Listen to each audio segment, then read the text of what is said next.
Alright, now we're taking on Gyro Man. Yeah, I love the music here too. It's really catchy. Yeah, like Mega Man 5's soundtrack, a lot of people say it's forgettable.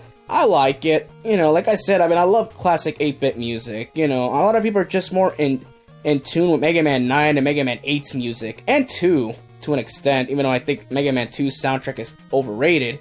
I'm not letting it go, people. I'm not letting it go. Yeah, so, obviously, Gyro Man. Unfortunately, this is where you had these annoying shield enemies. Oh, and they use a ton of those in Mega Man 11, too. At least in that game, they're easy to take out because you have different abilities. But here, you just gotta rely on the Buster, which is not a problem.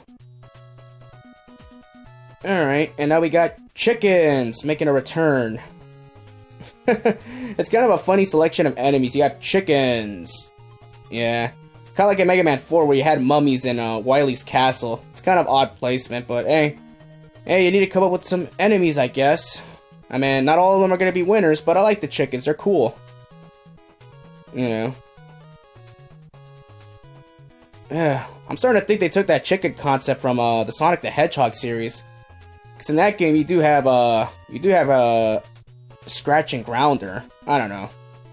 Maybe I'm just talking out of my ass. I don't know. I'm a little bored right now, obviously. And this Mook enemy, easy to avoid, just slide. You got a charge shot, you got a slide. Life is good, isn't it?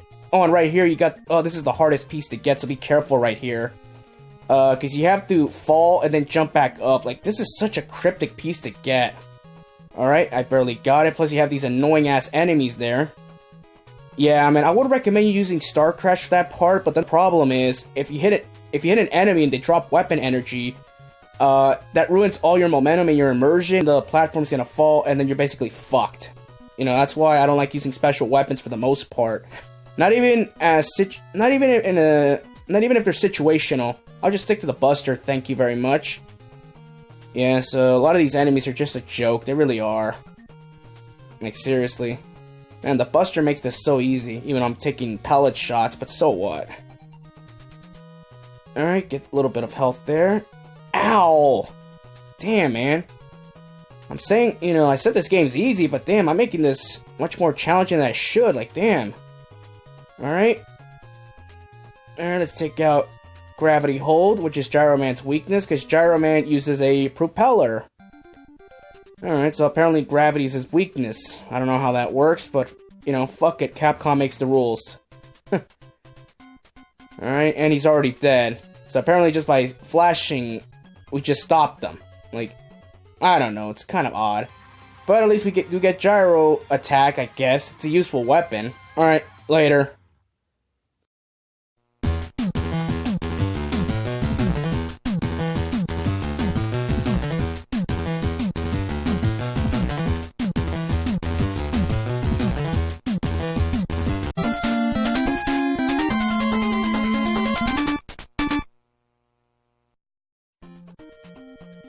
Alright, now we're in Crystal Man stage. Oh, the background here is just so amazing.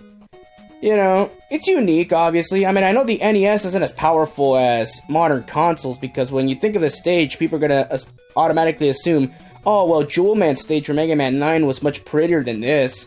Well, yeah, because that's because you had modern design.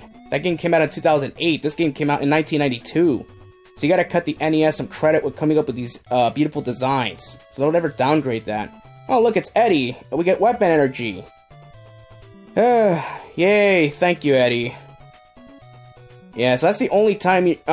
this stage is gonna be the only time you really need to use Star Crash as a, just for a situational purpose, because those crystals, you can't clip through them. So if you get hit by them, you're gonna fall down the pit, or wherever, or some spikes, depending what the positioning's at.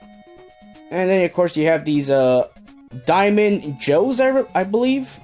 They're this game's equivalent to, Bullet Joe, or Shield Joes, or whatever, so they shoot diamonds. Easy to take down with a Buster shot. And now we got these vacuum enemies, which fire 3 projectiles in 3 different directions, but they're easy to take out, too. Yeah. Yeah, like I said, all the enemies here are no threat whatsoever. Like, if I had to make a recommendation of which Mega Man game you should start out with first, well, you could say Mega Man 2, because that's a really damn good game. I would go with Mega Man 5 or 6 to be perfectly honest, as your first Mega Man game. And we got a free energy tank right there. And speaking of tanks, we're about to pick up the M-Tank right now, which makes its debut in this game, which will become a staple in the Mega Man franchise. The M-Tank basically restores all of our weapon energy and our health. You can only use it once though. You can only collect once though. At least until you get to later stages, so don't waste the M-Tank until you get to the final area. Trust me on that. I mean, unless you're a speedrunner, you know what you're doing, the M-Tank does spawn. And we're about to get the next beat ladder right here, cling to the wall to the left, and you get it right there. Yeah, you have to be careful right there, because if you go too far to the left, you're gonna hit the spikes and you're gonna die, so... Yeah, they made that one really challenging, but not too cryptic. It's not as cryptic as the one in Gyro Man stage. And I got hit by a fucking landmine. Just great. Ah, fuck man, I don't have all day to deal with you. Just take out the boss. Got Gyro attack. Going up against Crystal Man. Yeah, so this boss fight's really easy. You know, just use the Gyro attack just to home in on him. You can fire it up, down, left, right. It's a really fun weapon, it really is.